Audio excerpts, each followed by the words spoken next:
You back to another lesson of thinking into results. Today you're going to start using a mind-altering toolbox that contains the secrets to mastering your world. You can't let what's going on outside of you control your mind. You are in charge of you. It's really very simple. You already have in your possession 6 mental tools that, used properly, will help you create a world to your liking. They're right here in your mind, waiting to be activated. They are perception, will, imagination, memory, reason, and intuition. These tools will empower you to get the results that you want. That's why we call this program Thinking into Results. We're teaching you how to think about what you want and accomplish it with ease. If you apply these techniques, your work life will be transformed in ways you never imagined. You'll look forward to coming to work. You'll be stimulated and excited about your goals. You'll be amazed at what you can achieve. It's like turning the lights on in a dark room. You start to see things clearly for the first time. I know I sound really serious about this lesson, and it's because I am.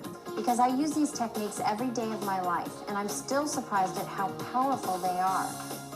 Now here's Bob to open that magic toolbox and introduce you to the tools you need to solve any human challenge in your career, in your business, and in your personal life.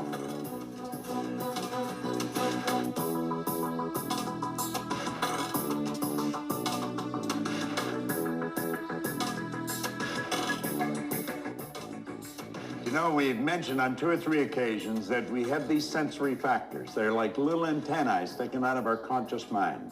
We see, hear, smell, taste, and touch. And that is really how we've been programmed. We've been programmed to pay attention to what's going on outside, and we live from the outside in. You will never, ever do anything of any consequence as long as you're living that way. Do you know, Napoleon Hill said that an educated person is not necessarily a person with an abundance of general or specialized knowledge. An educated person is a person who has so developed the faculties of their mind that they can acquire anything they want or its equivalent without violating the rights of others. Do you know, most people are not even aware of what their conscious faculties are. I'm going to share them with you. They're your mental muscles. Think of this for a moment. If I put this arm in a sling and I left it there with my fist clenched, pretty soon that would be the way it would be. Now, if at the same time I was lifting weights with this arm, I'd have very powerful muscles here and atrophy would set in here. Now, it's fairly obvious I haven't done either of these things, but if I had, you know what would happen. Well, it's exactly the same with the mind.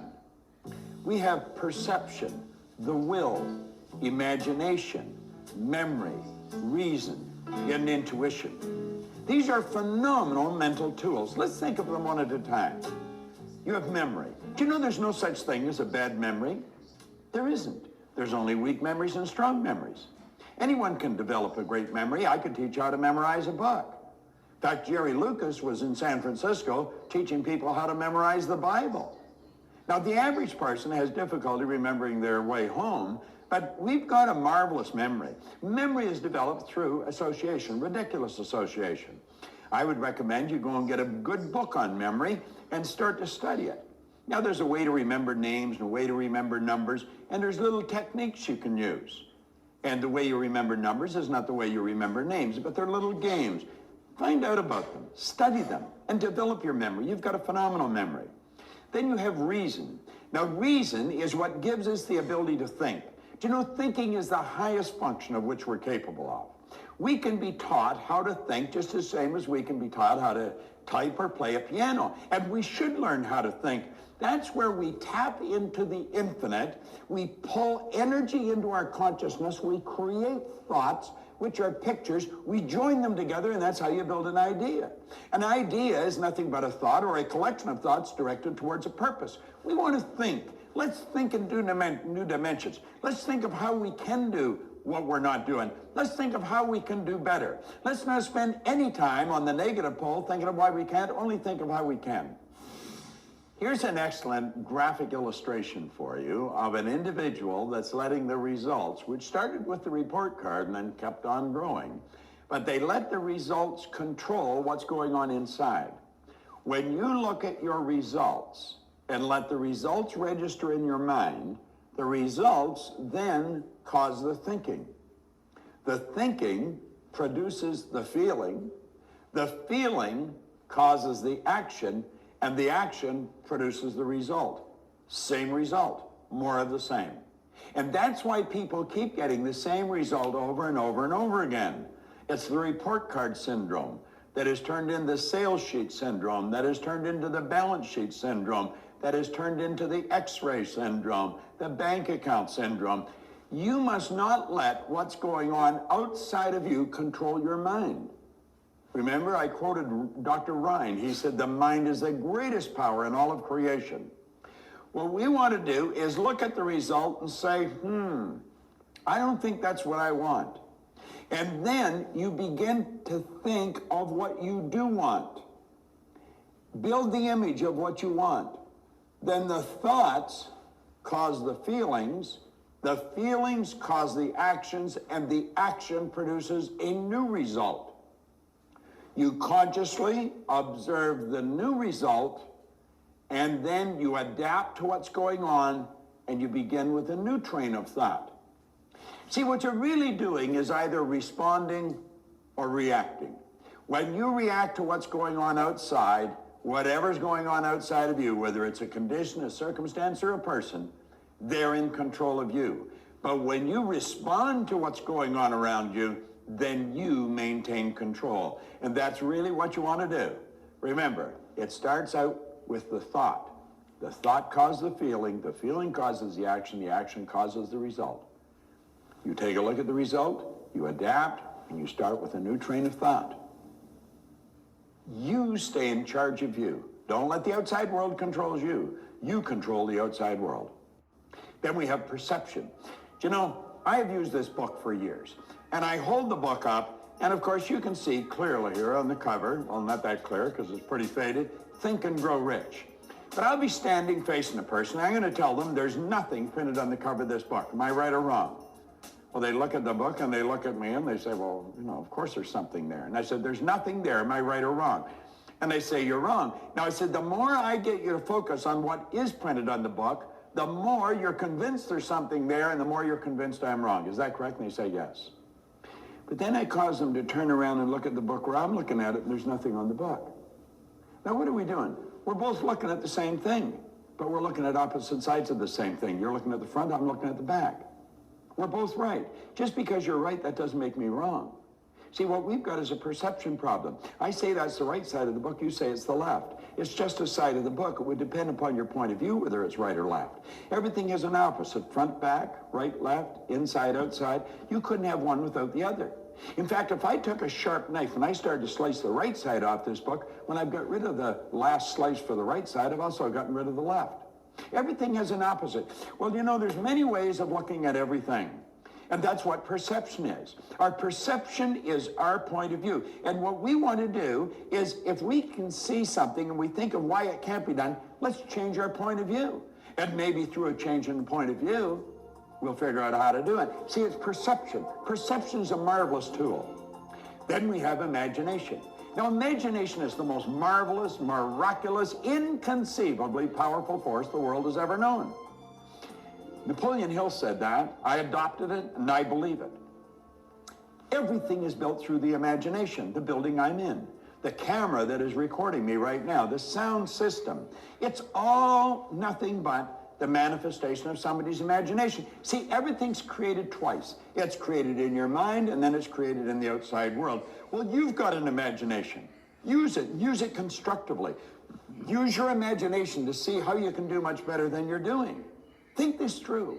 It's a wonderful tool. Don't lay it to rest, strengthen it. Then we have the will.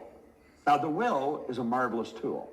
The will gives you the ability to hold one picture on the screen of your mind to the exclusion of all outside distractions. Remember I said that our sensory factors are like 6-lane highways where there's information flying into our consciousness. We hear noises, we see lights, we hear people, things are moving, and all of that's coming into our consciousness. It's just a hodgepodge of unrelated information that you wouldn't find anywhere outside of an Encyclopedia Britannica. Well, We've got to stop the rush of all this stuff coming into our mind, causing confusion, and we can do that through the use of the will. The will gives us the ability to focus. The will gives us the ability to concentrate. It's a powerful tool. Do you know, I like studying Napoleon's life. In fact, I got a couple of statues of Napoleon at home. One of his biographers called him Organized Victory. Another one said he had immense capacity for sustained concentration. Napoleon said, I see only the objective, the obstacles must give way. See, he had a very highly evolved will. He was able to concentrate. And the more you practice developing your will, the stronger it'll become. I'll give you an exercise. Light a candle in a candle holder and put it opposite your favorite chair. And do this all the time. All the time. Every time you're sitting there, totally relaxed, and you're by yourself, and there's nothing going on, no radio, no TV, light the candle and stare at it. Totally relaxed, and you're staring at the candle until you and the candle become one. You mentally become one with the candle. Now, at first, you're going to find your mind wander. Bring it back to the candle, the flame. And as it wanders, bring it back to the flame. Now, at first, you might only be able to concentrate for a second, maybe just a millisecond. But you know, it'll get longer and longer and longer. Now, what you're doing is strengthening your will. Or you can take a pencil and put a little dot on a wall opposite your chair. And whenever you're sitting there, nobody else will notice it. Just stare at that dot until you and the dot become one. When you learn to concentrate on one thing, you can concentrate on anything. It's very, very powerful. The will is, the will to the mind is like what a magnifying glass is to the sun. You see, it makes your mind stronger. Concentration strengthens. If I take a magnifying glass with the sun, we've both done it probably, we start a fire with leaves or with paper, we may even burn the clothes or burn ourselves. You marshal the energy of the sun, you bring it to a white hot bead. That's what the will does to the mind. It marshals all this energy and brings it to a white hot bead, concentration. And last but not least is our intuitive factor. You know, someone said when we pray, we're talking to God. When we use our intuitive factor, God's talking to us. Do you see this body I'm living in? There's a ray of energy around it. It is so potent and powerful, you can photograph it. Semyon Kurlian perfected that in the early 30s. Well, you can pick up the energy coming from a person. You can pick up their energy through your intuitive factor. Get tuned in. Get tuned in. Start developing your mental faculties. You'll be glad you did. You'll become a much more powerful individual, much more creative, and you'll get much better results. This is Bob Proctor. Thank you.